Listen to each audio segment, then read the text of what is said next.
Muito bom estar aqui de volta, em especial dessa vez. Eu queria só reforçar, a Dani falou sobre a inscrição ali do Vozes e Trovões.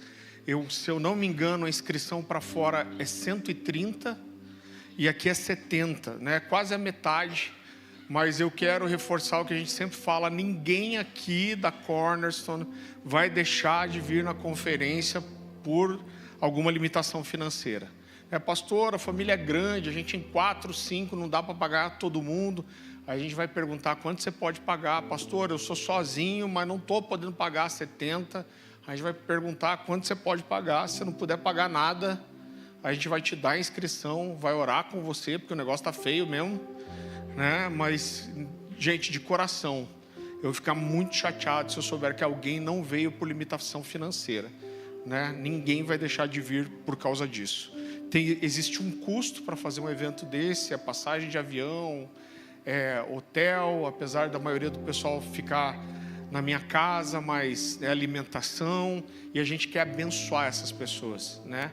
Então, na verdade, a conferência do Fábio, eu faço uma parceria com ele, para que não tenha custo para a igreja aqui, e ainda abençoe ele. Então, por isso que a gente precisa colocar esse valor de inscrição. Pessoal, eu quero só falar rapidinho. Eu vou hoje dar continuidade à segunda parte da mensagem da ceia que a gente começou antes da gente sair para a viagem, 3 domingos atrás. Então, eu vou pregar a segunda parte dessa mensagem. Mas antes, eu gostaria só de fazer um parênteses aqui e falar um pouquinho. A minha pretensão nas próximas semanas a gente abordar isso mais em forma de doutrina mesmo. Mas durante essa semana, um jovem, a pergunta dele foi muito pertinente. Mas quando ele começou a ver as nossas postagens sobre Israel, quando estourou a guerra, eu achei ele muito sincero, muito honesto na pergunta dele. E ele falou assim: pastor, por que a igreja tem que tomar partido do lado de Israel? Ele falou: como cristãos, a gente não deveria ser contra a guerra e não é errado a gente tomar partido para um lado? E eu comecei falando para ele que primeiro existe um contexto geopolítico ali, humano, sem você não espiritualizar nada, né? Mas o motivo de Israel ter atacado o Irã é porque o Irã estava fazendo o processamento de urânio para armas nucleares, o que é contrário, inclusive, ao acordo internacional que foi feito. E isso não está escondido de ninguém. Você vê os líderes do Irã dizendo: o nosso desejo é acabar com os sionistas. O que é o sionismo? Desde que foi estabelecido de volta o Estado de Israel, os judeus começaram a voltar para Israel.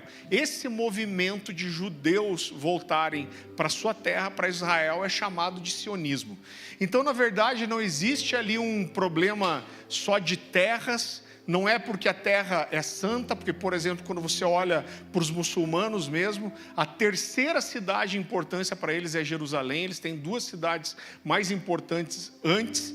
Então, o que existe, na verdade, é um ódio do povo judeu e um desejo de acabar com os judeus, acabar com a descendência de Abraão, né? Então, quando você estuda um pouquinho de geopolítica ali, você vai perceber que é uma coisa que você não vai encontrar sentido natural para isso.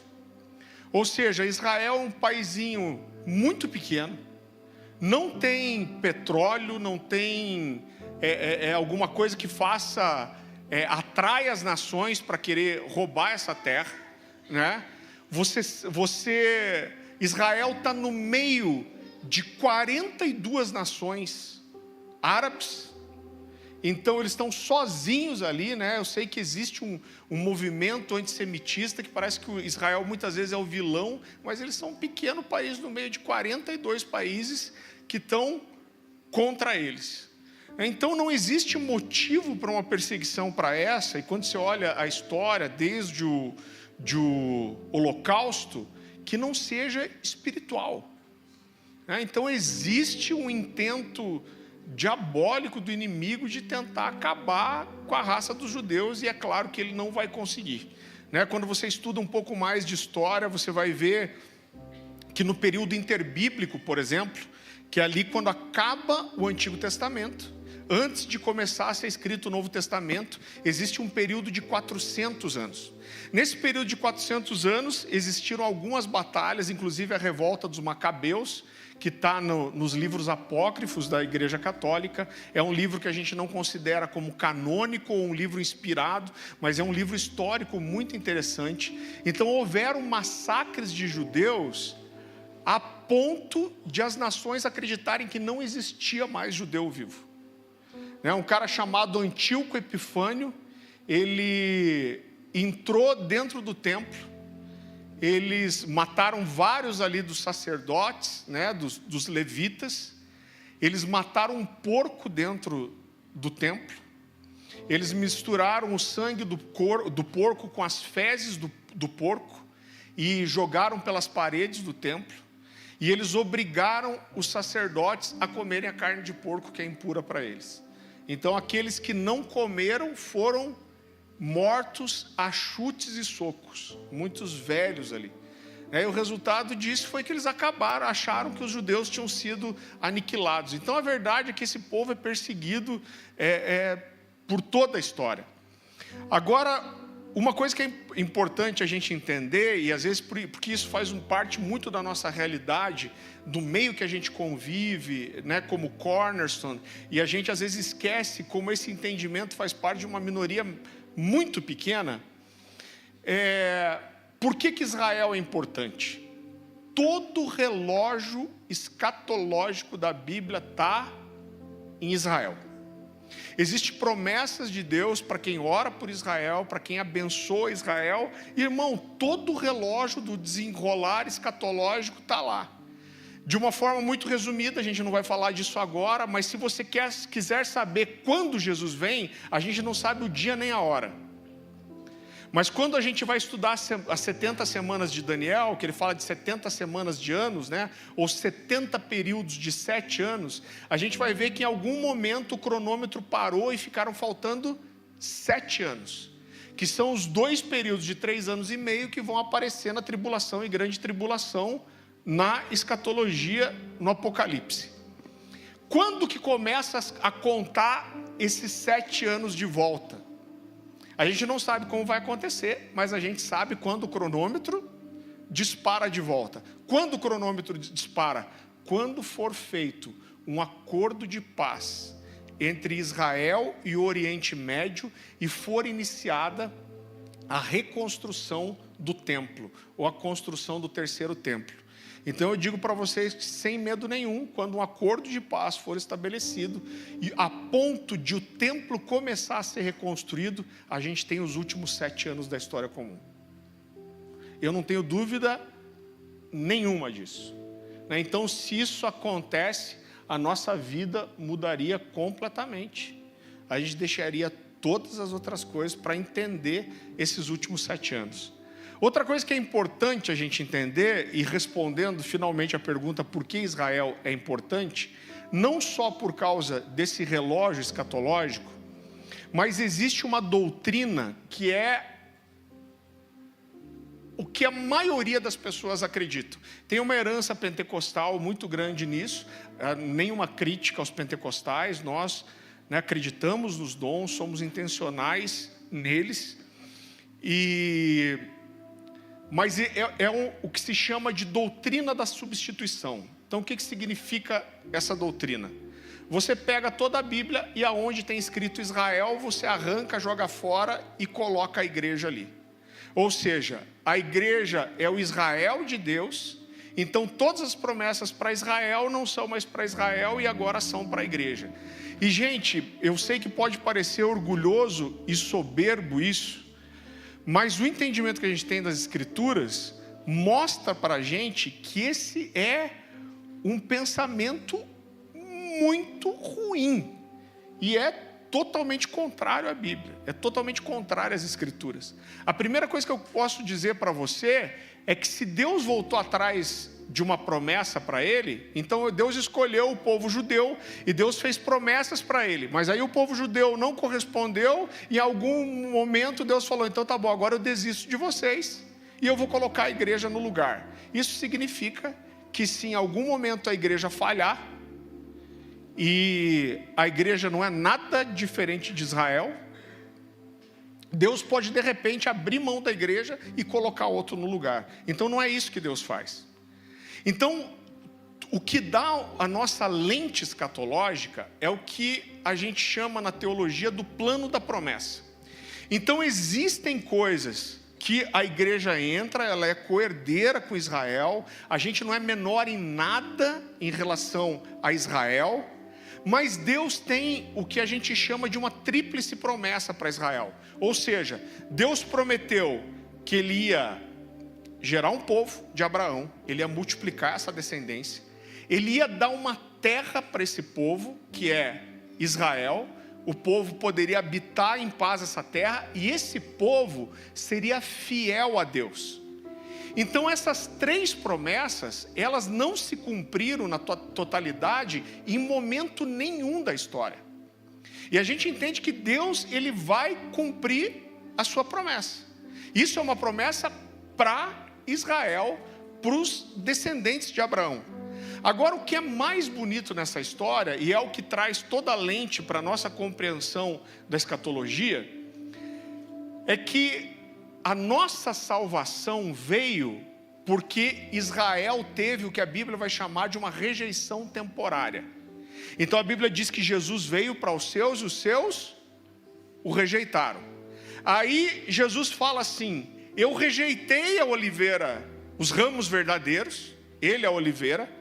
E Ele fala: eu peguei uma oliveira brava e enxertei em mim. Quem que é a oliveira brava? Somos nós, os gentios. Mas aí Ele fala assim: se a rejeição de Israel trouxe a salvação para os gentios, o que não trará a plenitude de Israel? E aí a Bíblia diz que Deus, quando esse povo se arrepender, eles vão ser reenxertados de volta. Então a nossa salvação veio através do povo judeu e pela falha deles. O que é maravilhoso nisso? É que a gente entende que nos últimos dias, a igreja vai ser um veículo de salvação para Israel. A Bíblia fala dos gentios causando inveja, ciúme nos judeus. E a Bíblia fala que quando chegar a plenitude dos gentios, todos os judeus, todo Israel será salvo. Então a gente olha para isso e existe, querido, a Bíblia fala sobre a gente orar e clamar pela volta de Jesus. Quando isso acontece? Quando a plenitude dos judeus, dos gentios, alcança o povo judeu, e judeus e gentios entram em um propósito comum. Então a gente tem um livro, por exemplo, ali chamado O Único Rei, que fala muito disso. Então nós somos dois povos, mas um único rei. Nós temos promessas em alguns momentos diferentes, mas um único que cumpre a promessa para todos. Então a gente entende que nos últimos dias haverá um movimento da igreja, será um movimento de plenitude, de dons. Existe uma discussão sobre isso. Eu acredito que dizer que a plenitude dos gentios é só o número de gentios que vai ser salvo é uma ideia muito pobre, mas para mim isso fala de um nível de maturidade da igreja e um nível inclusive de compreensão do papel da igreja e dos judeus nos últimos dias. Então a gente olha para Israel, a gente olha para a salvação de Israel. Por quê? Porque isso é o caminho que aponta para a volta do Messias. Então, para que Jesus venha, isso precisa acontecer. Então você entende por que Israel é importante? E queridos, a gente teve momentos muito especiais lá. É claro que a gente passeou, conheceu alguns lugares bíblicos, mas a gente foi mesmo para uma reunião da Ticum, né? Então a liderança global da Ticum é lá.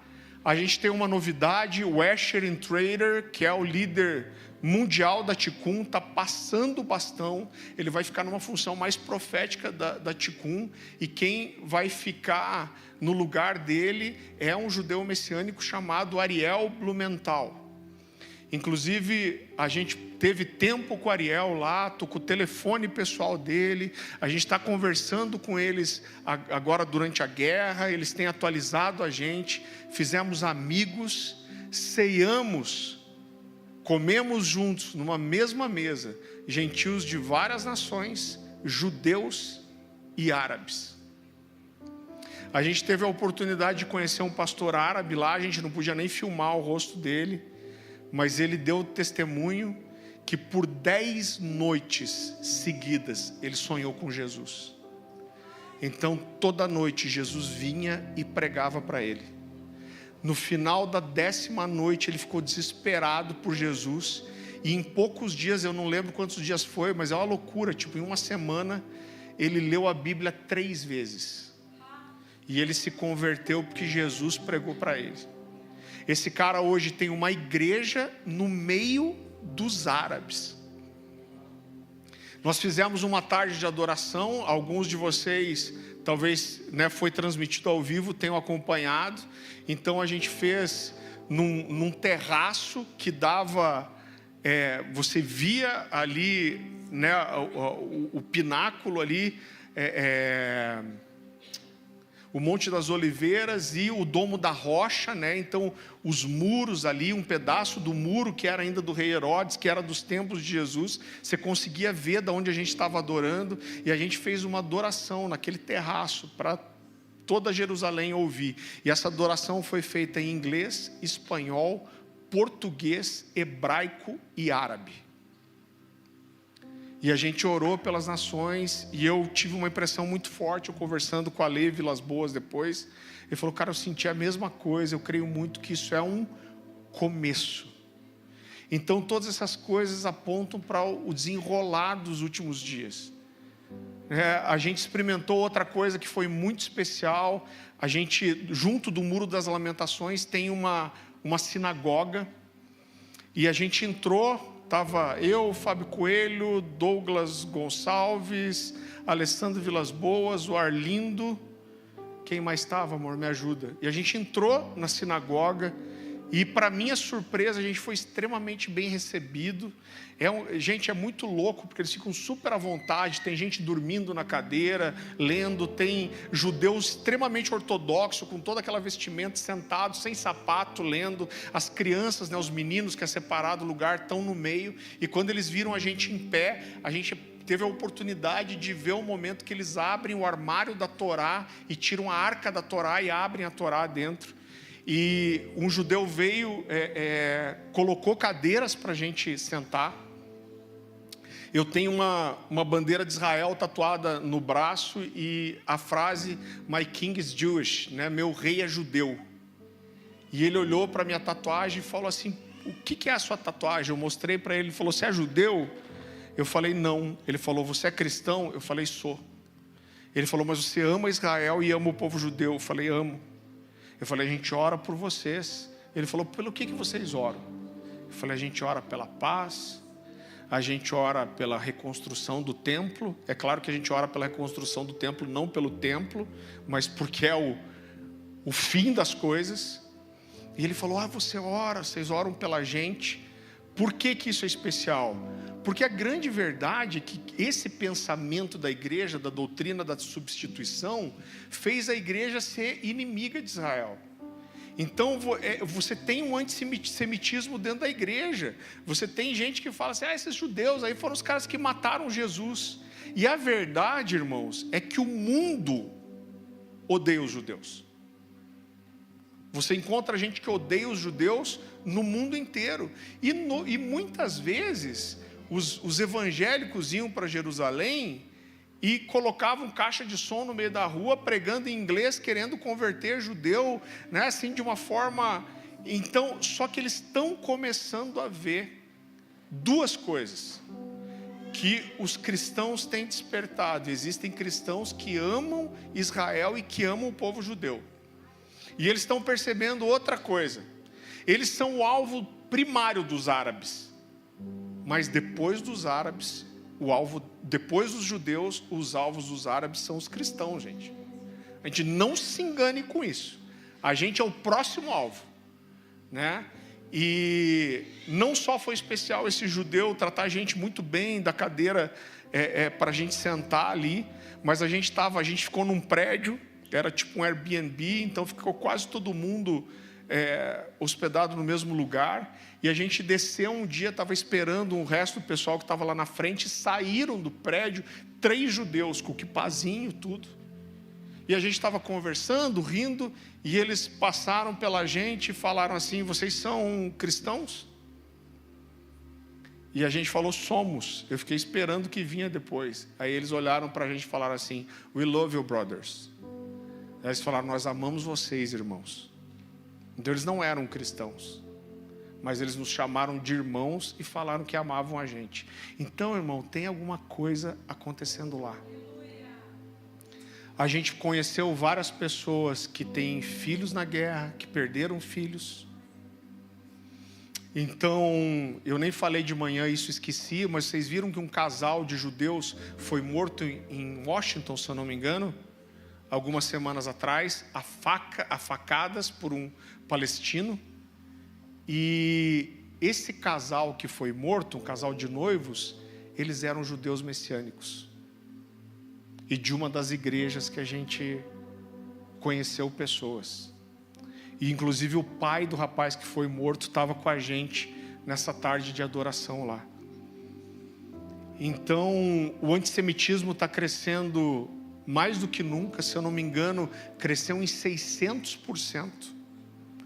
Então é um absurdo você ver, né, pessoas pró-Palestina, homossexuais, a parada LGBT com bandeira palestina, porque eles matam homossexuais, né? Então, eu vi um cara postando que no Irã as mulheres são espancadas pelo marido por deixar aparecer o cabelo.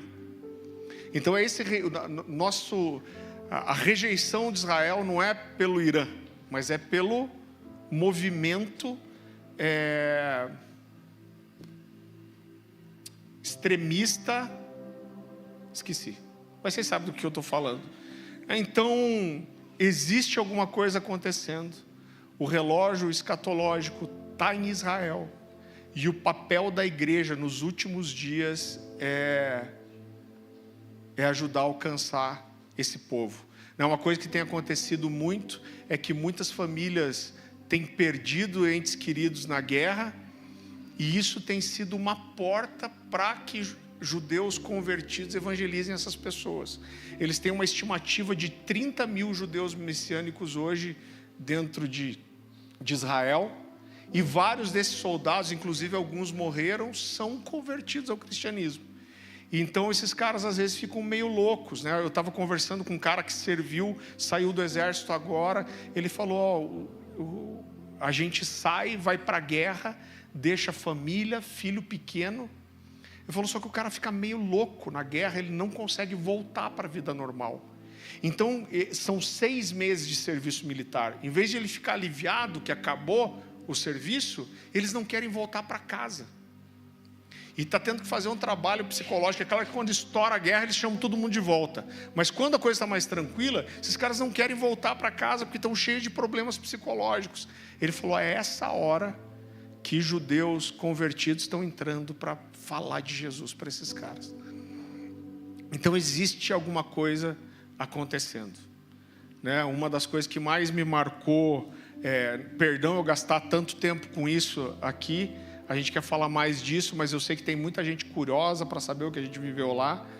Mas uma das coisas que mais me marcou é parar ali no Monte das Oliveiras e saber que Jesus vai voltar ali. A Bíblia diz que quando ele subiu, ele estava no Monte das Oliveiras, os discípulos viram Jesus subindo, as nuvens encobrindo ele, anjos aparecem e falam: olha, da mesma forma que vocês o viram subir, vocês vão ver descer outra vez. Isaías vai falar que o Messias virá e pousará sobre o Monte das Oliveiras, e o Monte das Oliveiras vai se fender ao meio. A gente descobriu que tem a junção de 2 placas tectônicas que passam bem no meio de Jerusalém ali e passam pelo Monte das Oliveiras. Então o que eles acreditam é que Jesus vai trazer um impacto quando ele vier, e isso vai abrir as placas tectônicas, vai abrir um vale ali no Monte das Oliveiras. Então você estar naquele lugar e falar: cara, vai ser aqui, quando acontecer vai ser aqui nesse lugar. Você olhar para o lugar onde era o templo e você entender que Jesus vai reinar fisicamente ali naquele lugar. Isso não é espiritual, simbólico. Jesus vai reinar fisicamente, e anualmente as nações vão subir para Jerusalém para adorá-lo. Então, gente, é uma experiência.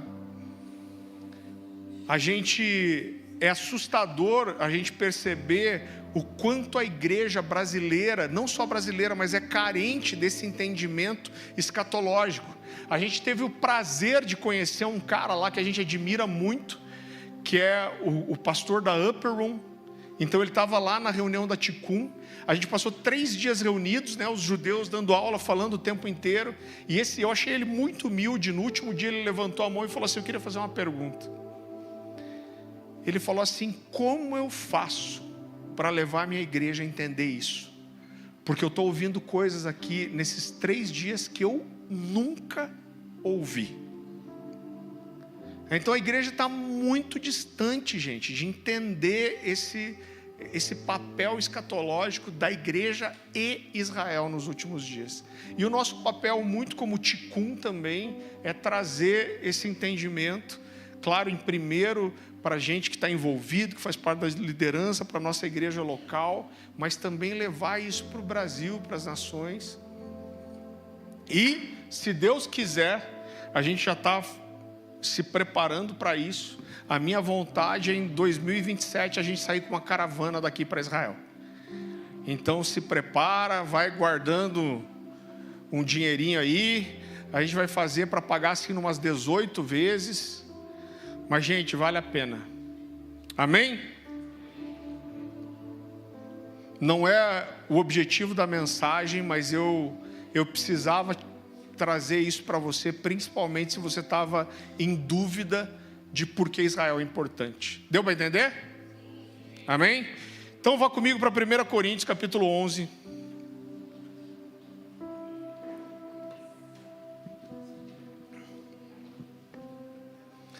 Então, mais uma vez, a gente vai voltar agora para a segunda parte da mensagem, falando sobre a ceia. É um texto muito conhecido, se ouve todo mês pelo menos, mas eu preciso ler ele com você. 1 Coríntios capítulo 11, a partir do versículo 23. Pois recebi do Senhor o que também lhes entreguei, que o Senhor Jesus, na noite em que foi traído, tomou o pão e, tendo dado graças, partiu e disse: isso é o meu corpo que é dado em favor de vocês, façam isso em memória de mim. Da mesma forma, depois da ceia, ele tomou o cálice e disse: esse cálice é a nova aliança no meu sangue. Façam isso sempre que o beberem em memória de mim. Porque sempre que comerem desse pão e beberem desse cálice, vocês anunciam a morte do Senhor até que Ele venha.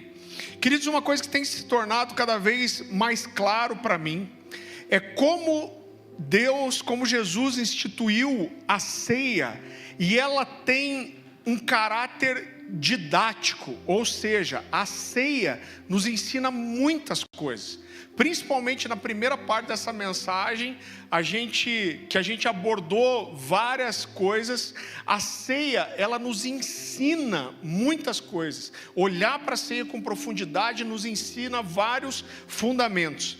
Mas não só isso, a ceia também nos ensina a nos lembrar dessas coisas importantes. Por quê? Porque Jesus estabelece a ceia para que ela aconteça de forma recorrente, contínua, habitual. Então a ceia, ela não só nos lembra de coisas muito importantes, mas o fato de cearmos com constância nos faz sempre lembrar dessas coisas que são importantes. A gente falou sobre isso na outra mensagem, mas com a ceia, Jesus estava inaugurando um novo tempo, Jesus estava inaugurando um novo nível de revelação, uma nova compreensão da pessoa de Deus, do amor de Deus, da graça de Deus e também, sim, do juízo de Deus. Então, quando Jesus faz essa nova ceia no sangue dele, Jesus estava levando o homem para uma coisa que é a muito tempo, há milênios, estava sendo esperada.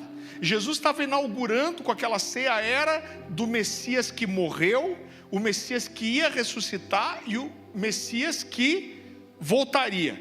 Então entenda uma coisa, eu olho para isso e eu vejo que Deus sabe, e vários textos na Bíblia vão reforçar isso, que nós temos uma tendência muito grande de esquecer de coisas que são importantes, principalmente em tempos de paz, em tempos onde as coisas estão bem, em tempos onde a gente está vivendo o cumprimento da promessa. Então a gente vê que quando Deus está conduzindo o povo para a terra prometida, Deus está inaugurando ali um novo tempo, o povo está entrando para que a promessa fosse cumprida, era um novo tempo, uma nova estação. Deus dá uma ordem para esse povo muito específica. Então vá comigo para Deuteronômio capítulo 6, esse texto é muito precioso, não só pela primeira parte que a gente conhece de cor e salteado, mas o que a Bíblia diz depois eu quero destacar para você. Então Deuteronômio capítulo 6, a partir do versículo 5, a palavra do Senhor diz assim: amarás, pois, o Senhor teu Deus de todo o teu coração, de toda a tua alma, de toda a tua força. Mas olha o que ele diz depois: essas palavras que hoje te ordeno estarão no teu coração, tu as inculcarás a teus filhos, e delas falarás assentado em tua casa, andando pelo caminho, ao deitar-te, ao levantar-te, também a atarás como sinal na tua mão, e te serão como frontal nos olhos, e as escreverá nos umbrais das portas. É muito interessante como os judeus levam isso de uma forma prática, né? Então eu quero dizer para você que é claro, algumas coisas me impressionaram muito lá, e é claro que existe um lado ruim nisso.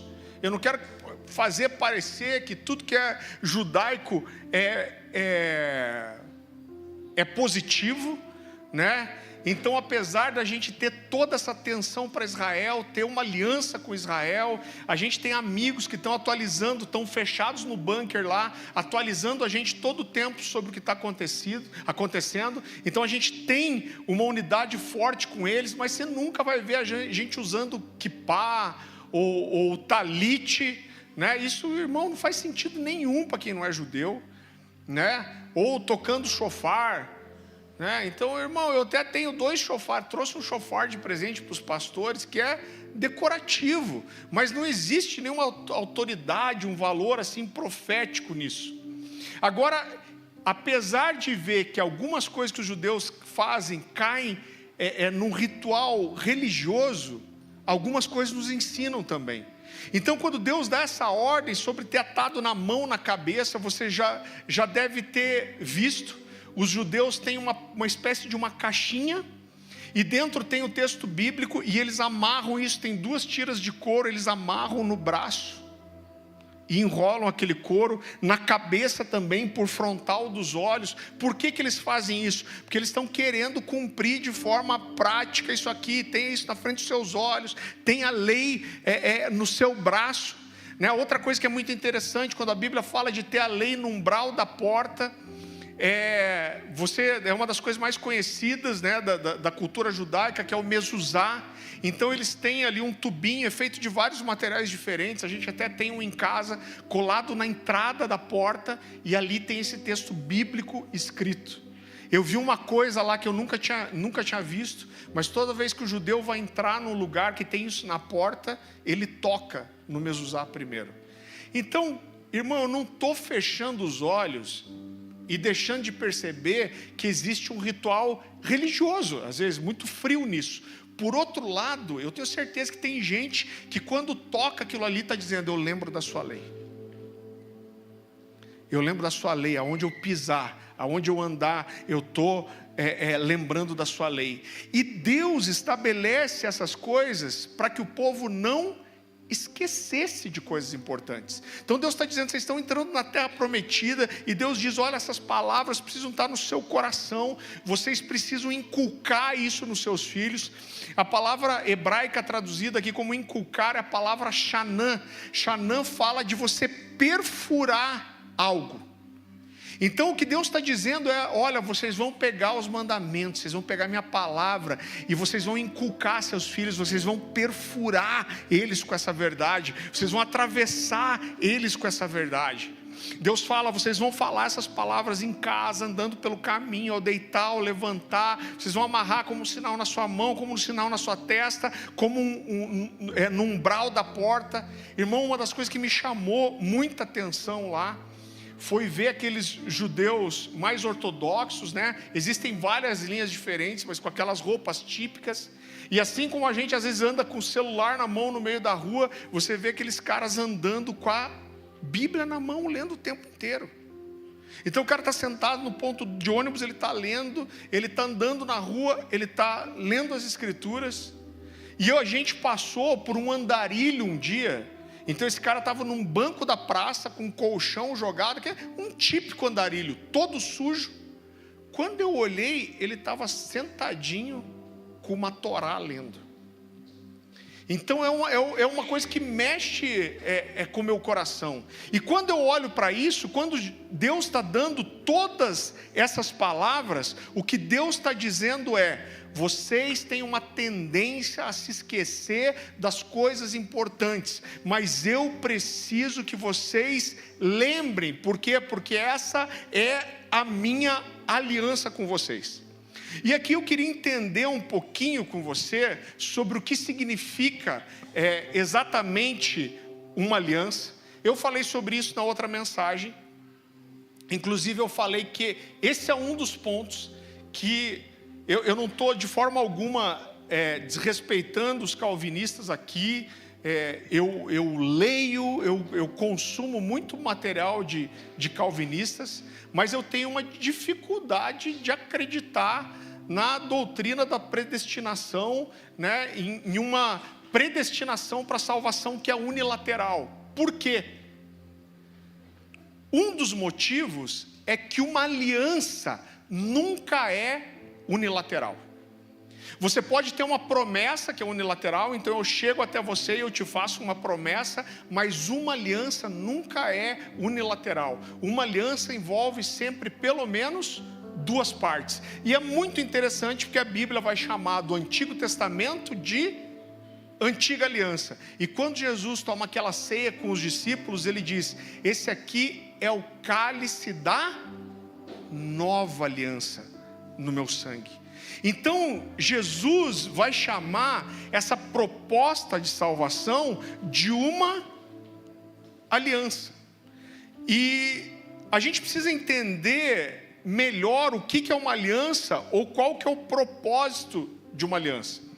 O Escher, ele fala uma coisa muito interessante, mas ele diz que o objetivo primário, principal de uma aliança é garantir que um tipo de relacionamento específico seja preservado.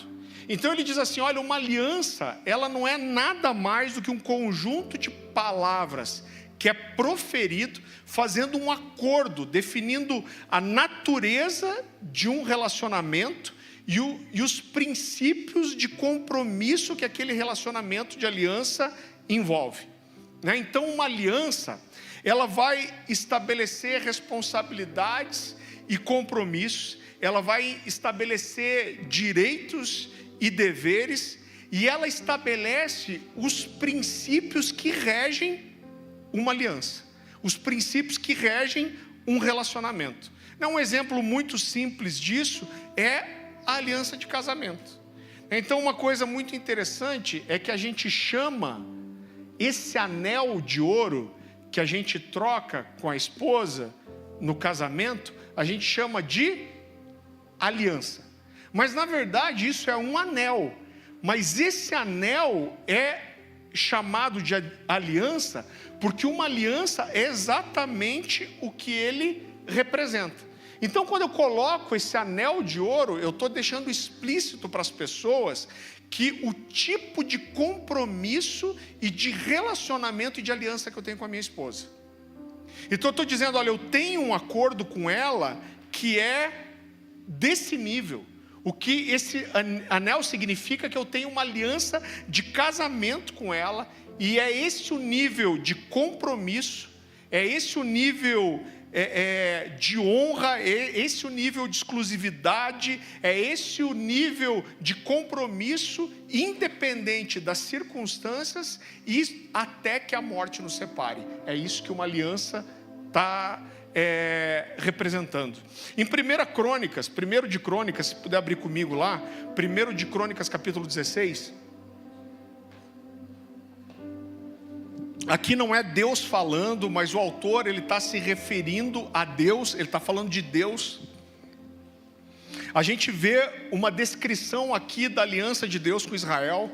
Então 1 de Crônicas, capítulo 16, versículo 15. E está dizendo assim, olha, Deus se lembra da aliança dele, né? Então o texto diz assim: lembra-se perpetuamente da sua aliança, da palavra que empenhou por 1000 gerações. Então o que ele está querendo dizer é o seguinte, que quando Deus fez uma aliança com o povo de Israel, ele empenhou a sua palavra. E essas palavras de Deus, elas garantem esse relacionamento e garantem essa aliança. Então ele está dizendo, as palavras proferidas por Deus são uma garantia para nós. A palavra de Deus, aquilo que Deus se comprometeu a fazer. Então, mais uma vez, é por isso que a gente chama o Antigo e Novo Testamento de Antiga e Nova Aliança. Agora, a aliança, ela é uma coisa que deve ser sempre lembrada. Então é por isso que a gente usa isso no nosso dedo, para sempre lembrar que a gente tem uma aliança com a nossa esposa. Então toda aliança ela precisa ser lembrada e ela precisa ser celebrada. Então provavelmente, se você não faz, você deveria, mas todo casal ele celebra aniversário de casamento, ele celebra boda disso, bodas daquilo, né? Existe uma celebração, existe uma festa. Alguns fazem renovação de votos. E o que Deus faz é a mesma coisa. Deus está dizendo, olha, se lembrem da minha aliança. Celebrem essa aliança, porque ela garante que o nosso relacionamento seja preservado e protegido. O Asher usa uma frase muito interessante. Ele diz que a aliança mantém a estabilidade e a solidez do relacionamento. O que a gente está dizendo é o seguinte: se esses critérios forem cumpridos, a aliança vai ser preservada. Da mesma forma que num casamento, quando a gente olha para a aliança bíblica, existiam sinais dessa aliança. Então quando a gente vai para o Antigo Testamento, a gente pode ver vários sinais. Por exemplo, o sacrifício de animais era uma lembrança da aliança de Deus com Israel. A circuncisão era um símbolo da aliança de Deus com Israel. E quando a gente vai para o Novo Testamento, a gente tem 2 símbolos só dessa aliança. Quais são? Alguém arrisca dizer? A ceia e o batismo. Deus vai dizer, olha, eu tenho uma aliança com vocês. E existem 2 símbolos para isso. Existe um símbolo quando você entra, que é o batismo. Mas toda vez que vocês ceiam, vocês estão lembrando do tipo de relacionamento que nós temos. E isso é muito precioso. Eu acho que eu dei uma pinceladinha nisso na outra mensagem. Mas a nossa relação com Deus, a relação de Deus com o homem, é quebrada no Éden.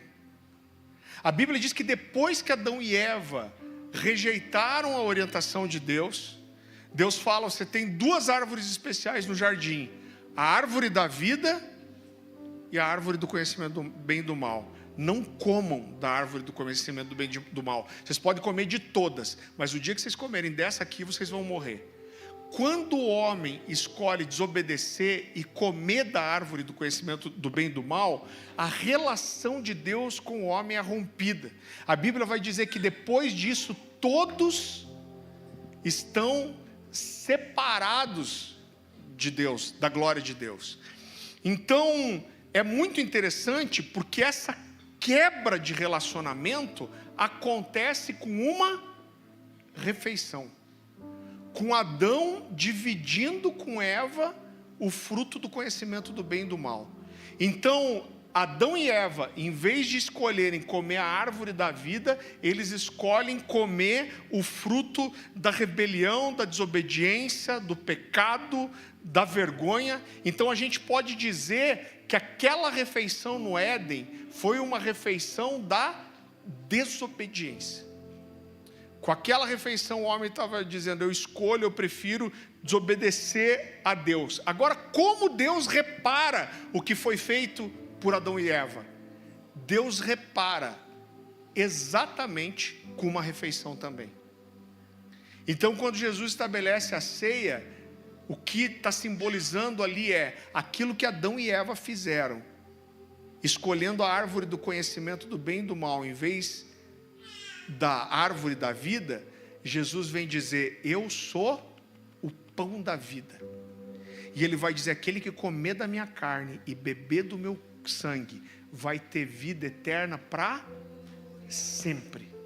Então é muito especial ver que a forma que Deus conserta, repara o que Adão e Eva fizeram, é justamente estabelecendo uma nova refeição. E essa refeição, diferente da refeição que Adão e Eva fizeram, isso é importante, porque você vai entender depois onde eu quero chegar. A refeição da ceia, ela precisa sempre ser uma refeição da obediência. Então o que Deus está dizendo, onde havia desobediência, agora tem obediência. Em vez de pecado, perdão. Em vez de condenação, graça. Em vez de vergonha, alegria. Em vez de morte, vida. Mais uma vez, a ceia é a refeição da obediência. Por isso que o primeiro motivo pelo qual nós ceiamos é porque Jesus diz, façam isso em memória de mim. Então a primeira coisa que a gente faz quando a gente vai participar da ceia, a gente está declarando, Senhor, nós te obedecemos. O Senhor disse, façam isso em memória de mim, e nós fazemos. Agora, a gente precisa entender que como a ceia, ela simboliza essa reconexão com Deus, e ela simboliza a celebração e a refeição da obediência. É insano e sem sentido a gente participar da ceia em desobediência, e isso vai trazer uma consequência. Jesus diz assim, ele pega o cálice e fala, esse é o cálice do meu sangue, o sangue da nova aliança. E a gente nunca pode esquecer que a quebra de uma aliança traz consequências. Então eu falei na mensagem passada, os antigos eles não tinham dificuldade nenhuma de trazer uma aplicação prática para aquilo que eles criam. Então você com certeza já viu isso num filme, mas era muito comum, aquilo é verdade, quando dois povos, dois líderes, duas pessoas faziam uma aliança de sangue, era comum cortar a mão, os dois cortavam a mão e davam as mãos. Com aquilo eles estavam dizendo o seguinte, agora o meu sangue se mistura com o seu sangue, e o seu sangue se mistura com o meu sangue. O sangue que corre em mim, corre em você. Nós temos uma aliança de sangue. E com isso, gente, eles estavam dizendo o seguinte, essa aliança é inviolável. Se um de nós quebrar essa aliança, o nosso sangue deve ser derramado. Se eu quebrar a aliança, o meu sangue deve ser derramado. É isso que simbolizava uma aliança de sangue. Agora entenda que uma aliança que sempre envolve pelo menos duas partes, uma aliança nunca vai ser obrigatória, ela sempre vai ser voluntária, ela vai envolver uma escolha. Agora muitas vezes as pessoas olham para o Novo Testamento como se tivesse só a parte de Deus. E, inclusive o pensamento, né, de uma eleição, a graça irresistível que Deus escolheu para ser salvo, você não consegue não ser, tira esse aspecto da voluntariedade da aliança. Agora olha só que interessante, quando Jesus apresenta, ele fala assim: esse aqui é o cálice do meu sangue, o cálice da nova aliança.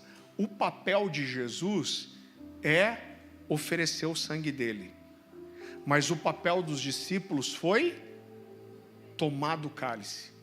Então, queridos, é muito claro para mim que todas as vezes que nós ceiamos e nós pegamos o cálice, estamos tomando, a gente está dizendo: Jesus, a tua parte na aliança é entregar o sangue, a minha é tomar.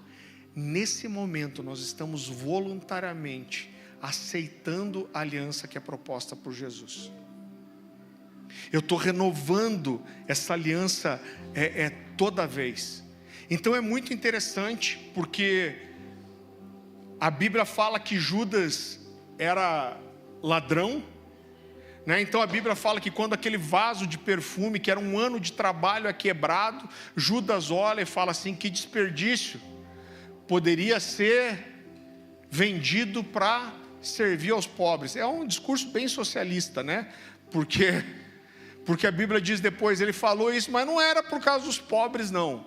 Ele falou isso porque ele era ladrão, e ele metia a mão na salva.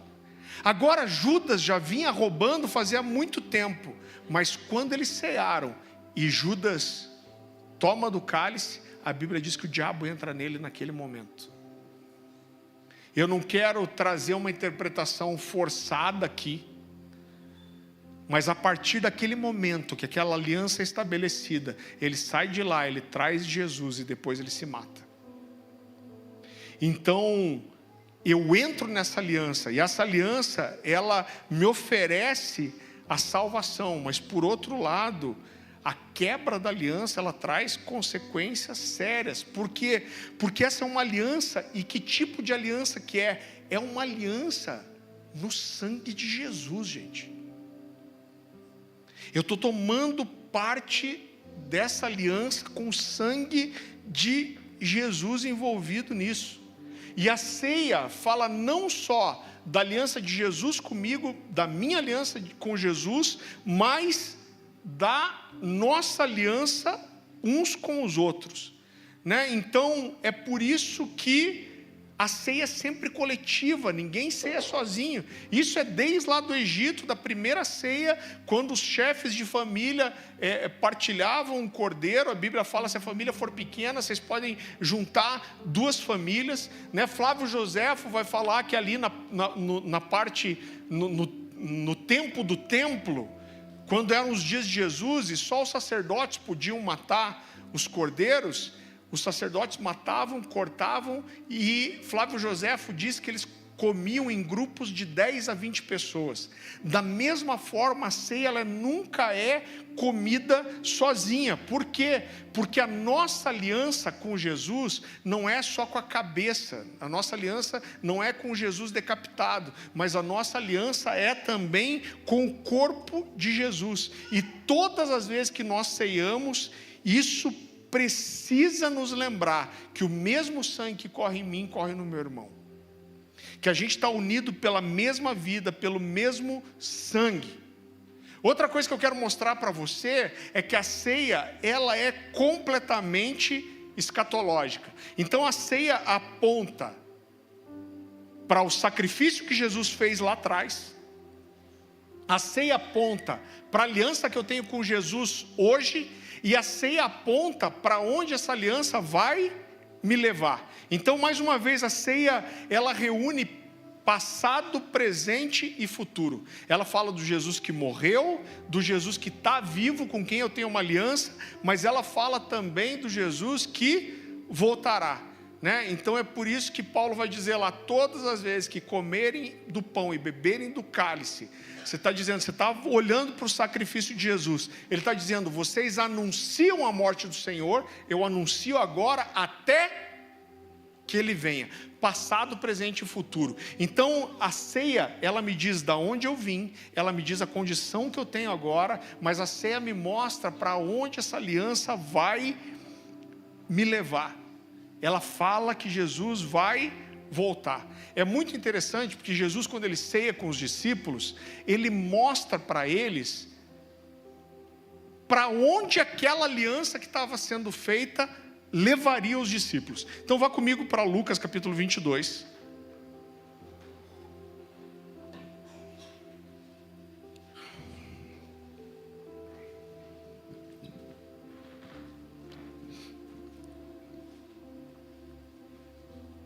Lucas capítulo 22.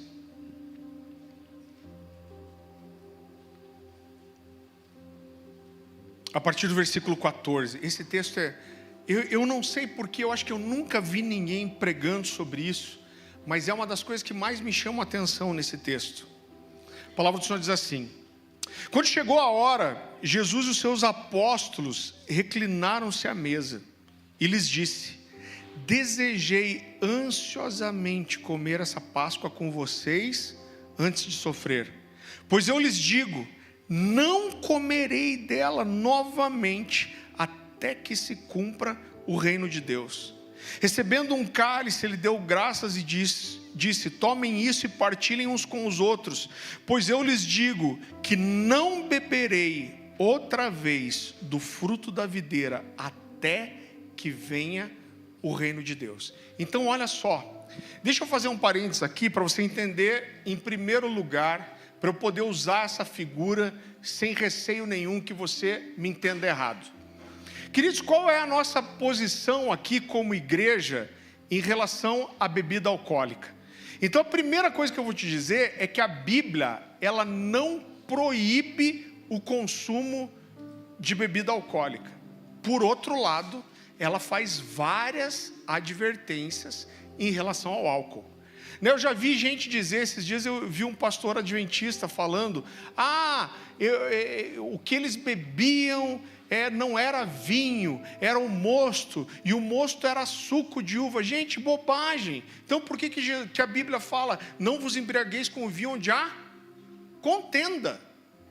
Paulo vai falar no texto que a gente vai ler depois, que as pessoas iam para a ceia e ficavam bêbadas. Eu não consigo imaginar quantos litros de suco de uva o cara tem que tomar para ficar cozido, né? Então assim, era vinho mesmo. Paulo vai falar para Timóteo: não tome só água, acrescente um pouco de vinho por causa dos seus vários problemas de estômago. Por que isso? Porque a água era pesada, suja, e era comum na antiguidade se misturar um pouco de vinho na água para o álcool purificar a água. Então tinha álcool. Agora, qual que é a posição da igreja? O que a Bíblia diz? Irmão, a Bíblia não proíbe o consumo de bebida alcoólica, mas faz advertências severas. Então o que a Bíblia proíbe? A Bíblia proíbe a embriaguez. Não vos embriagueis com o vinho. Então embriaguez é pecado. A Bíblia condena o vício, a dependência. A Bíblia fala: aquele que é vencido se torna escravo daquele que o vence. A Bíblia fala que o domínio próprio é um fruto do Espírito. Então a dependência é pecado. E a Bíblia condena também o escandalizar o irmão, né? Paulo vai chegar a dizer: se comer carne escandaliza meu irmão, eu deixo de comer carne por causa dele. Ele ainda fala: o que não come carne é débil na fé. Mas se vai escandalizar ele, então eu não como, né? Então, se você perguntar a minha posição, eu, apesar de entender que a Bíblia não faz nenhuma proibição, eu há 22 anos eu não bebo, irmão. Se a gente for participar de uma ceia e tiver vinho na ceia, eu tomo. Fora isso, nada. Há mais ou menos uns 22 anos já, né? Eu tive um vô por parte de mãe que morreu de bebê, e eu entendi que isso foi uma coisa que Deus pediu para mim. Eu tomei uma decisão de que meus filhos nunca iam me ver bebendo. O Caleb está com 13 anos agora, mas eu não tomo nada alcoólico, acho que há mais de 20 anos. Então ninguém também vai me usar de muleta para dizer, eu bebo aqui porque o pastor bebe também. Então eu escolho não beber. Né? Existe uma coisa cultural, porque é horrível a cultura de bebida no Brasil, porque beber aqui é símbolo de ser forte, as pessoas falam com orgulho que bebem, que são fortes, que ficaram bêbadas. Gente, viajando alguns lugares do mundo, a gente percebe que isso é só no Brasil, essa idiotice. Né? Você vai para a Europa, por exemplo, é até complicado, porque eu não tomo mesmo. E você, toda casa de pastor, de irmão que você vai, tipo em Portugal, na Itália, eles querem servir uma taça de vinho para você. E é um problema se dizer que não bebe, eles têm dificuldade de entender. É quase um desrespeito. Só que assim, o cara nunca toma mais que uma taça. Você passar da linha é extremamente vergonhoso. É um fim social, uma vergonha muito grande. Então o Brasil tem uma cultura muito ruim para isso. Então você já sabe a nossa posição, agora eu posso expor isso para você. Várias vezes a Bíblia vai apresentar o vinho como um símbolo de celebração e de alegria. Então a ceia foi feita com vinho. A Bíblia fala várias vezes do vinho. Isso dentro do judeu, da cultura judaica, o consumo de álcool era um símbolo de festividade. A gente teve a oportunidade de participar do Shabat lá. Então toda sexta à noite no pôr do sol, é maravilhoso isso. Muitos deles não guardam o sábado, os judeus messiânicos, mas toda sexta à noite a cidade para. De repente ali, 7h30, 8 horas da noite, parece que é 2 da madrugada, porque as ruas ficam vazias. Por quê? Porque todas as pessoas estão dentro de casa, celebrando o Shabat. Eles estão ceando com a família e com os filhos. Então, apesar do vinho ser esse símbolo de celebração e de alegria, entenda isso. Jesus estava cumprindo a sua missão como o Messias, como homem que seria morto, ressuscitaria. A Bíblia fala de Jesus ter ficado morto por 3 dias, ter ido no Hades. A Bíblia fala de Jesus aparecendo para muitas pessoas durante 40 dias, mas depois disso a Bíblia fala de Jesus subindo em vitória e se assentando à direita do Pai. Foi Deus que criou o alimento, o sabor, a comida. A gente sabe que na Nova Jerusalém, que tanto no milênio como no tempo por vir, vai ter alimento, vai ter comida. Mas Jesus, mesmo prestes a subir em vitória para os céus, Ele faz uma promessa para os discípulos. E Ele diz, o que Ele está dizendo é o seguinte: eu vou ser crucificado, eu vou ressuscitar, eu vou entrar em vitória nos céus, mas eu não vou tomar do fruto da videira até que vocês estejam comigo no reino do meu Pai. Com isso Jesus está dizendo assim, sabe por quê? Porque essa celebração não faz sentido sem a comunhão de vocês. Então Jesus escolhe se privar do vinho e da ceia, até que nós estejamos juntos.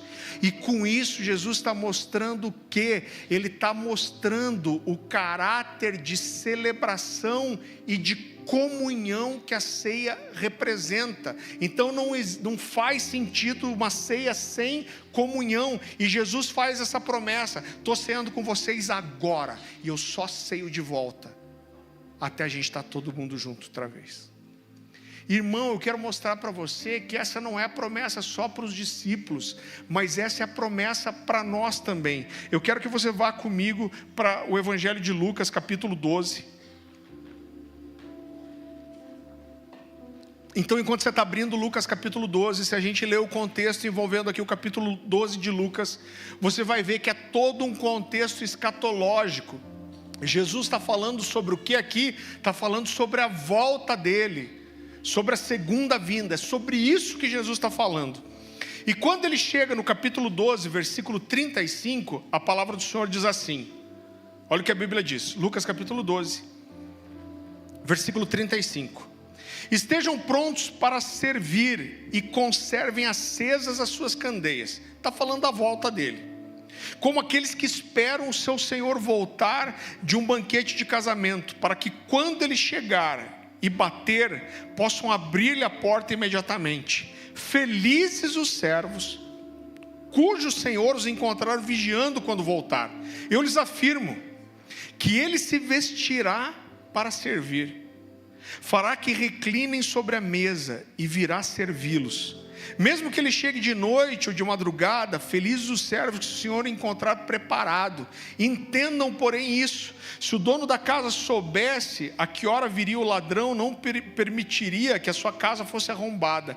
Estejam também vocês preparados, porque o Filho do Homem virá numa hora em que vocês não esperam. Queridos, eu olho para isso e para o contexto escatológico do que Jesus está falando, e eu não consigo entender que Jesus está usando aqui só uma figura. O que eu entendo é que Jesus está dizendo, aquilo que eu falei para os discípulos, eu digo para vocês também: aqueles que permanecerem fiéis, um dia vocês estarão na minha presença, e eu vou servir vocês a mesa. E a ceia aponta não só para a certeza que nós temos da vida de Jesus, mas que um dia a gente vai estar sentado à mesa dele. Agora, começando a caminhar para o fim, Paulo faz uma advertência muito séria em relação à seriedade que a ceia tem aos coríntios. Então eu quero que você vá comigo para 1 Coríntios capítulo 11.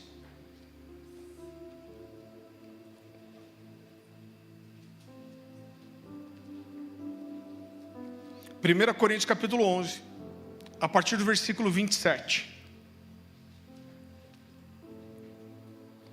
O apóstolo Paulo diz assim: portanto, todo aquele que comer o pão ou beber o cálice do Senhor indignamente, repita comigo, indignamente, será culpado de pecar contra quem? Contra o corpo e o sangue do Senhor. Examine-se cada um a si mesmo, e então coma do pão e beba do cálice. Pois quem come e bebe sem discernir o corpo do Senhor, come e bebe para sua própria condenação. Por isso, há entre vocês muitos fracos e doentes, e vários que já dormiram. Irmão, ele está usando de eufemismo aqui. Quando ele fala vários que já dormiram, ele está falando de muitos que morreram. Agora, a gente falou muito sobre isso quando eu preguei a primeira parte dessa mensagem, mas Paulo está deixando muito claro aqui que a ceia não é só um símbolo. Existe uma realidade física e uma realidade espiritual na ceia. Então o que Paulo está dizendo aqui é que pessoas, por cearem da forma errada, estavam adoecendo, e muitas já tinham até morrido. Por quê? Porque tomaram a ceia de forma indigna, sem discernir o corpo. Então você entende que isso mostra que a ceia não é só um símbolo. Se ela fosse só um símbolo, não ia ter gente ficando doente e morrendo por causa disso.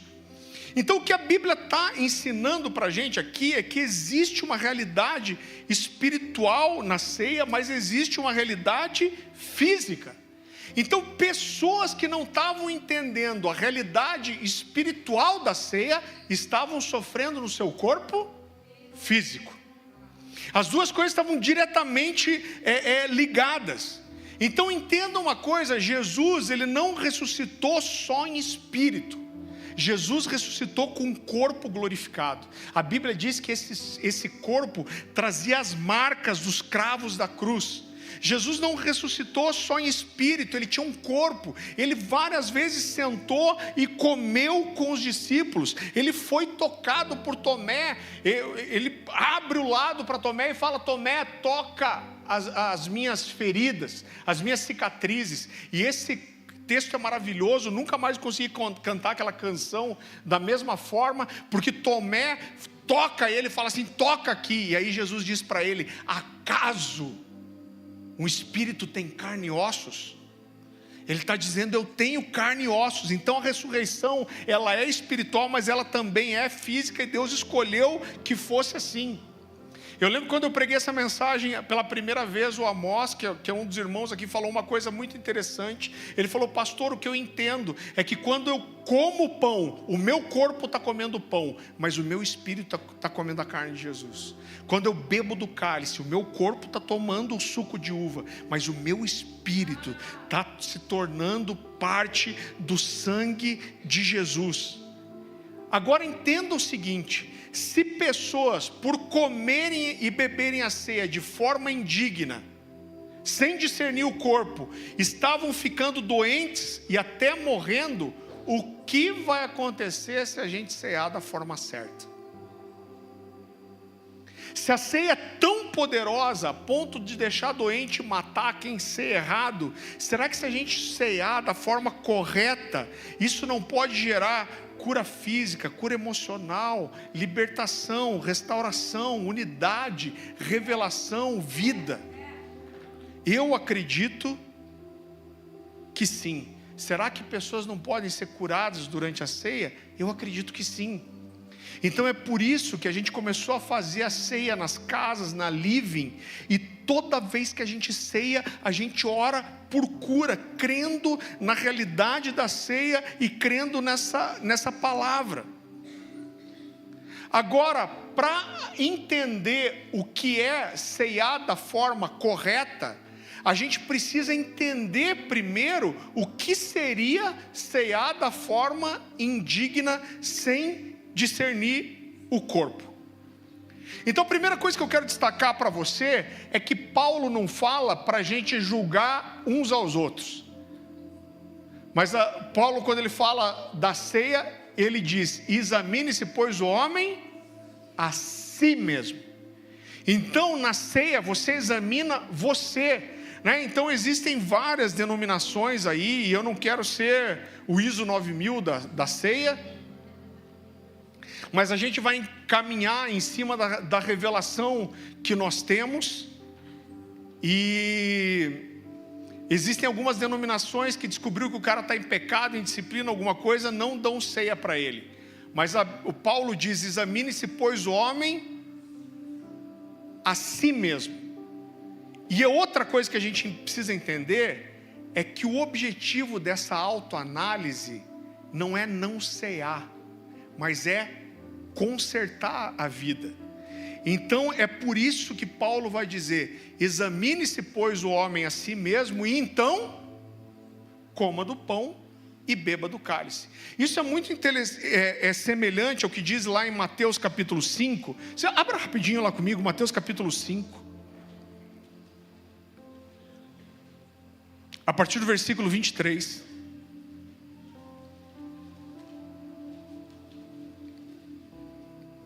A palavra do Senhor diz assim: portanto, se você estiver apresentando sua oferta diante do altar, e ali lembrar que o seu irmão tem alguma coisa contra você, deixe a sua oferta ali, diante do altar, e vá primeiro reconciliar-se com o seu irmão, e depois volte e apresente sua oferta.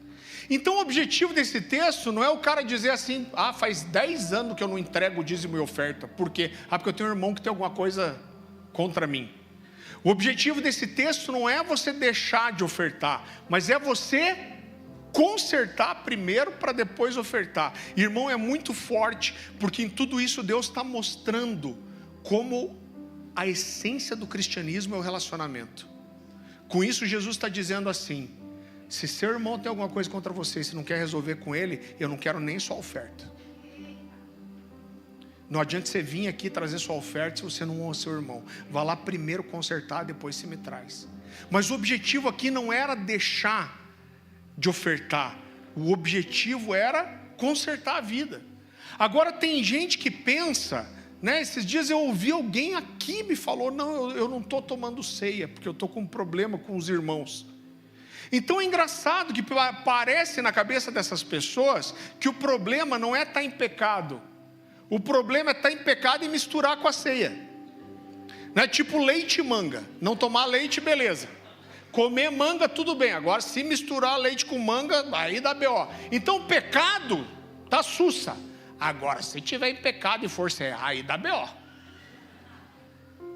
Irmão, se tem pecado com ceia ou sem ceia, já tem condenação. Mas o que Paulo está dizendo é: quando você for cear, examine-se a si mesmo e depois coma do pão e beba do cálice.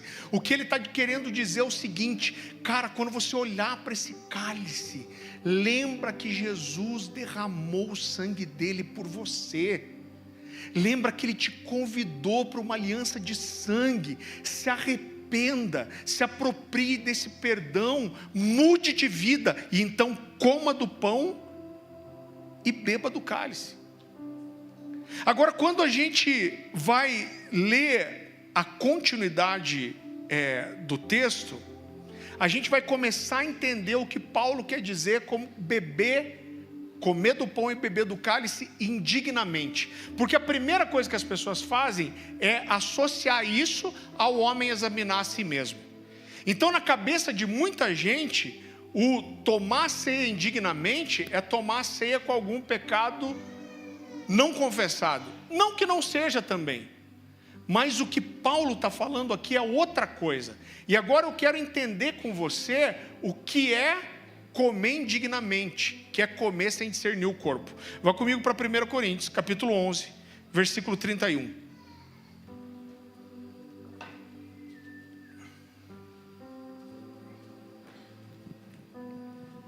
Que é o final do texto já.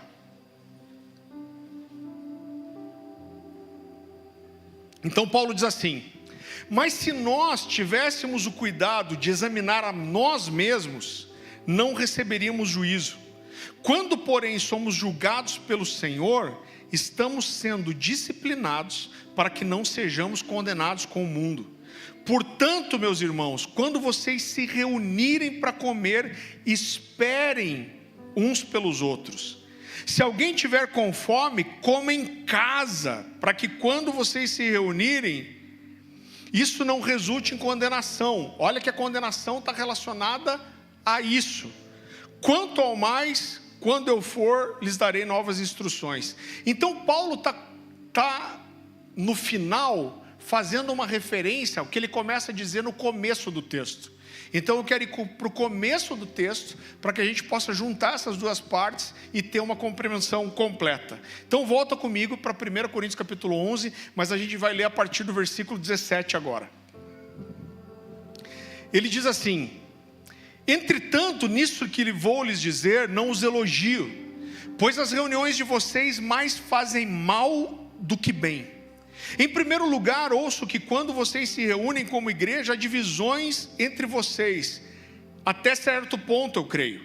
Pois é necessário que haja divergências entre vocês, para que sejam conhecidos quais dentre vós são aprovados. Quando vocês se reúnem, não é para comer a ceia do Senhor, porque cada um come a sua própria ceia, sem esperar uns pelos outros.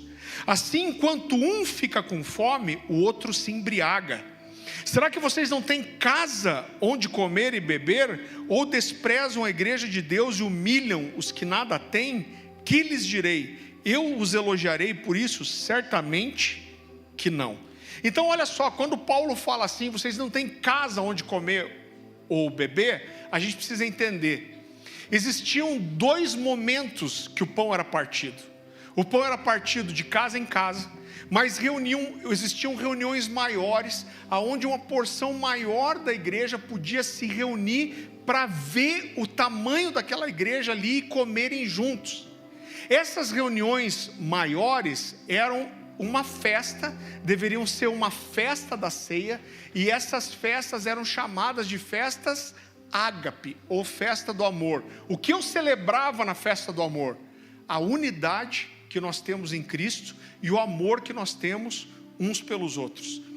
Então, historicamente, né, existe muito fundamento para isso.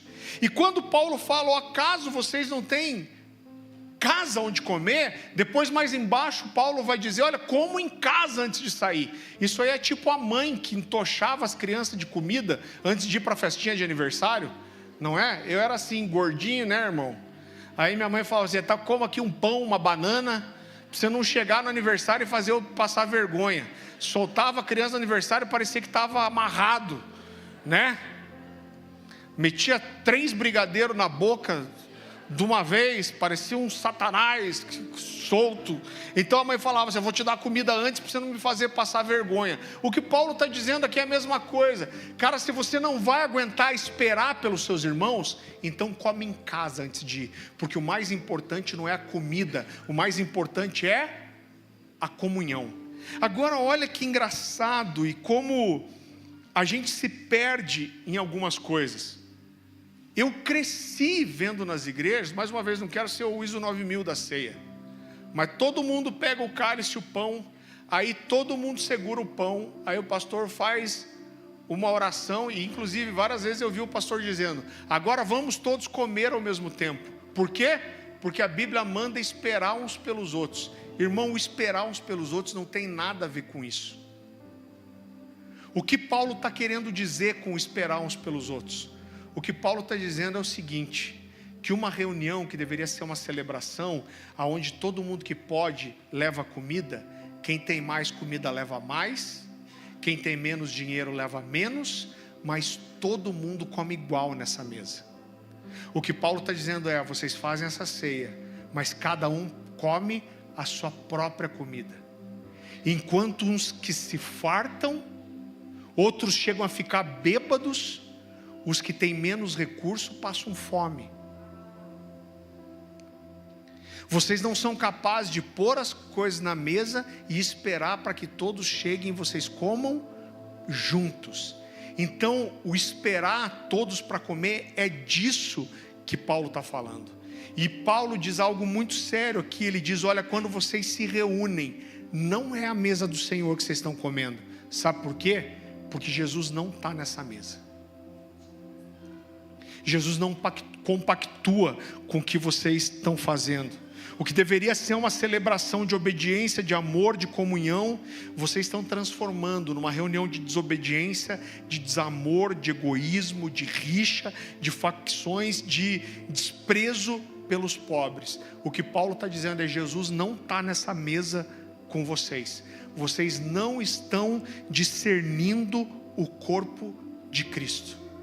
Então o discernir o corpo de Cristo aqui é, antes de tudo, entender o que a ceia significa, entender o nível de aliança que nós temos uns com os outros e honrar isso, irmão, com o cuidado mútuo, entendendo que nós somos membros uns dos outros.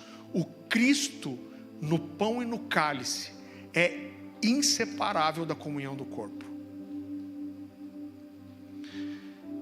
E Paulo está dizendo, por isso vocês são indignos de celebrar uma unidade que vocês não vivem. Vocês são indignos de celebrar um amor que vocês não vivem. Vocês são indignos de celebrar a mesma carne e o mesmo sangue, porque vocês estão celebrando uma coisa que vocês não vivem. E isso aqui é ceiar sem discernir o corpo. Então, isso é tão sério, que eu entendo que pessoas que participam da ceia, mas semeiam contenda, são maledicentes, quebram amizades e não restauram, não sabem voltar atrás sem pedir perdão, e esse cara vem aqui e participa da ceia, isso é comer do pão e beber do cálice sem discernir o corpo. Jesus está dizendo para nós, você está celebrando uma coisa aqui que você não vive, você é indigno, e isso tem consequências. Então, querido, fechando essas duas mensagens, para onde isso nos leva? Isso nos deveria levar para entender o quanto eu estou discernindo o corpo de Cristo, o quanto eu estou analisando a mim mesmo, como eu tenho me relacionado com o corpo de Cristo, que nível de relacionamento que eu tenho desenvolvido com os irmãos, quanto de zelo pela manutenção das amizades eu tenho tido, quanto eu me esforço para manter os relacionamentos, para amar, para abrir minha vida, para abrir minha casa. Será que eu estou deixando que pequenas coisas, pequenas picuinhas, pequenas desavenças, desentendimentos, diferenças, estejam quebrando uma aliança de amizade e de amor? É o quanto eu estou envolvido e comprometido com os meus irmãos para que essa aliança de amizade funcione. Atrás de quem eu preciso ir para pedir perdão, para quem eu preciso pegar meu celular agora e mandar uma mensagem, com quem eu preciso me reconciliar. Então, para que a ceia seja a ceia do Senhor e a gente possa desfrutar de tudo que ela tem para entregar para nós, a gente precisa estar comprometido a entender o que ela significa e viver de verdade o que ela significa. O que essa realidade espiritual e física da ceia me traz? A unidade do corpo, eu falei sobre isso na vez passada, ela não pode ser só espiritual. A gente não pode estar ligado só ao corpo místico de Cristo. Isso precisa ser verdadeiro, intenso, físico. E toda vez que eu ceio, que eu tomo a ceia, eu estou diante do Senhor declarando: eu entro com você nessa aliança. Eu tenho uma aliança de sangue, não só com você, você comigo, mas eu com os meus irmãos. Você entende a seriedade disso, gente?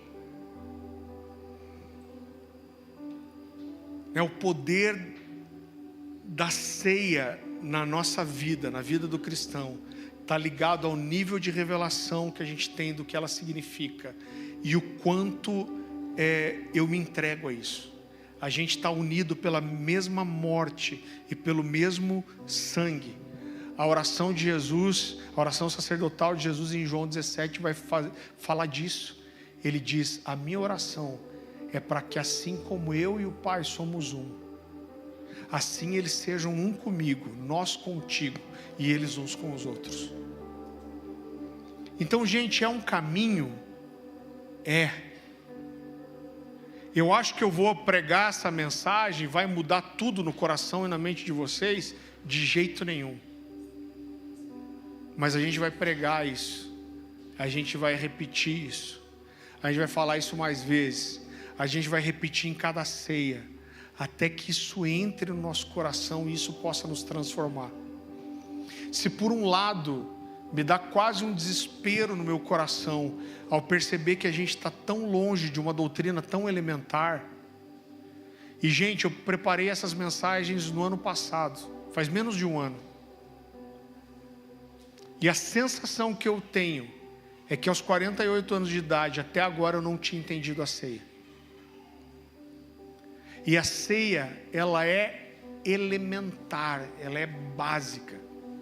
Então, se por um lado isso traz quase um desespero ao meu coração, por outro lado, isso me gera esperança de entender que o Senhor está nos levando de volta a um lugar de restauração de coisas elementares.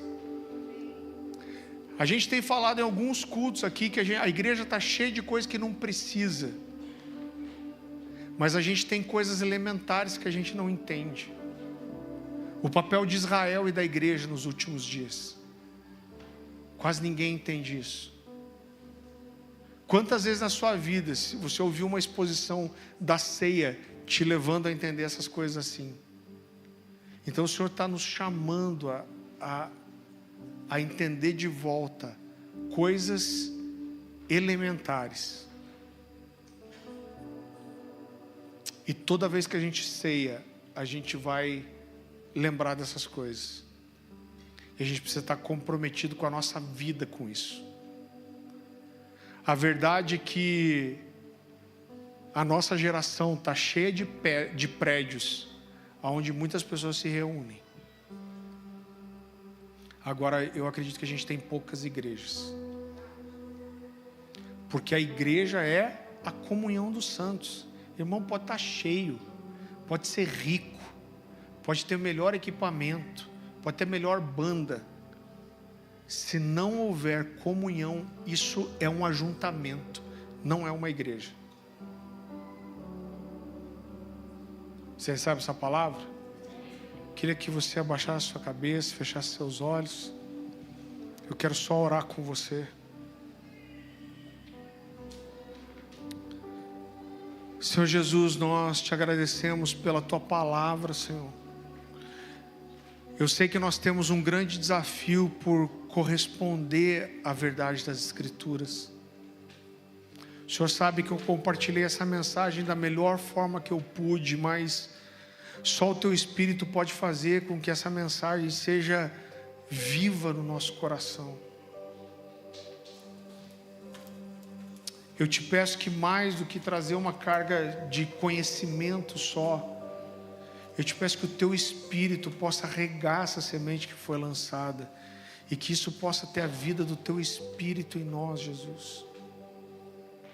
Nos ajuda a nos comprometermos, Senhor, com o relacionamento mútuo, nos comprometermos com os irmãos, nos comprometermos com o zelo, a ficarmos longe de maledicência, de semeadura de contenda, que o nosso coração esteja comprometido, Deus, a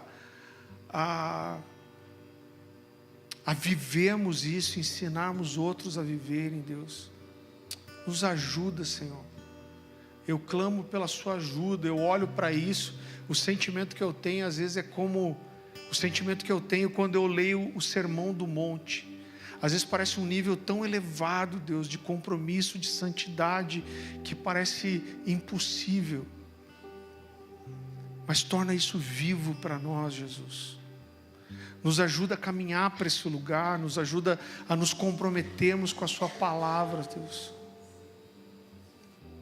Que toda vez que a gente pegar um cálice, um pão, seja em casa com a nossa família, com os nossos filhos, seja aqui na igreja, seja na living, que o teu Espírito possa estar gritando essa verdade aos nossos corações. É uma aliança que está sendo renovada. Existe uma aliança de sangue envolvida. Existe um compromisso seu comigo, meu com você, mas existe um compromisso seu com seus irmãos.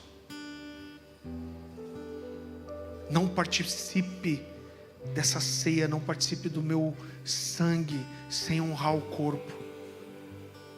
Nos ajuda, Jesus. Nós temos um caminho para traçar.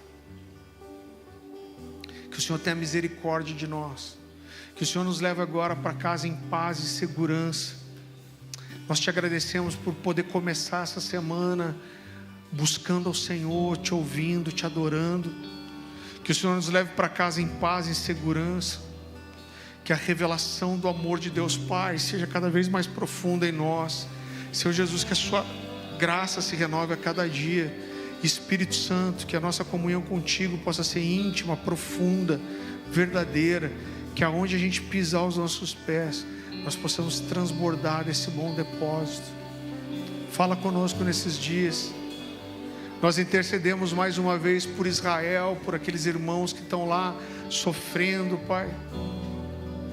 Nós intercedemos pelos iranianos que estão sofrendo por causa de um regime maligno. Nós clamamos pela Tua mão naquele lugar, Pai. Guarda nossos irmãos judeus que estão lá. Guarda Israel, Senhor.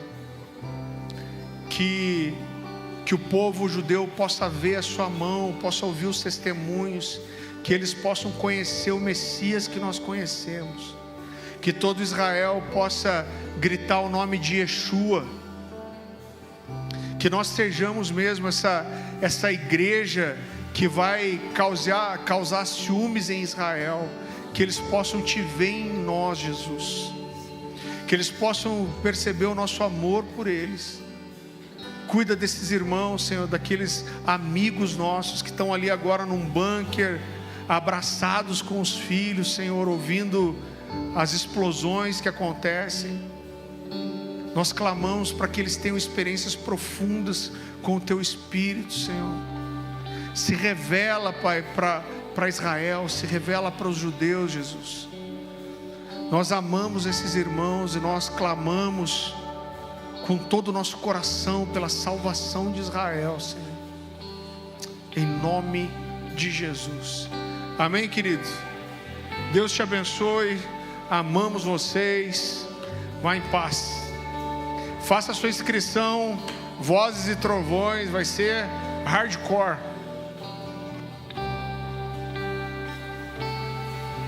Eu neles e tu em mim, eu neles e tu em mim, para que todos sejam um, para que todos sejam um. Eu neles e tu em mim, eu neles e tu em mim, para que todos sejam um, para que todos sejam um. Um filho para o pai, esposa para o filho, e uma casa para o Espírito.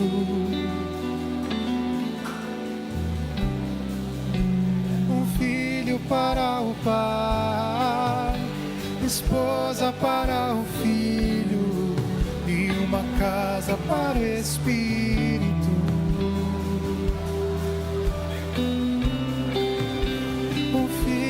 Para o pai, esposa para o filho, e uma casa para o Espírito.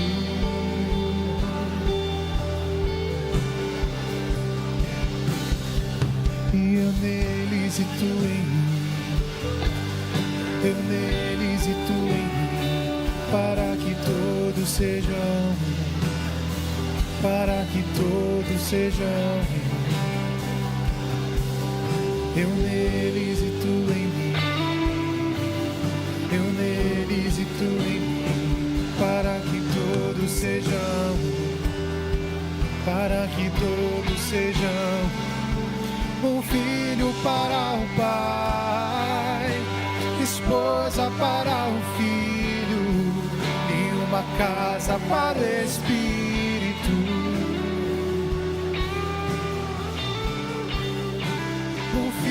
Para o pai, esposa para o filho, e uma casa para o Espírito.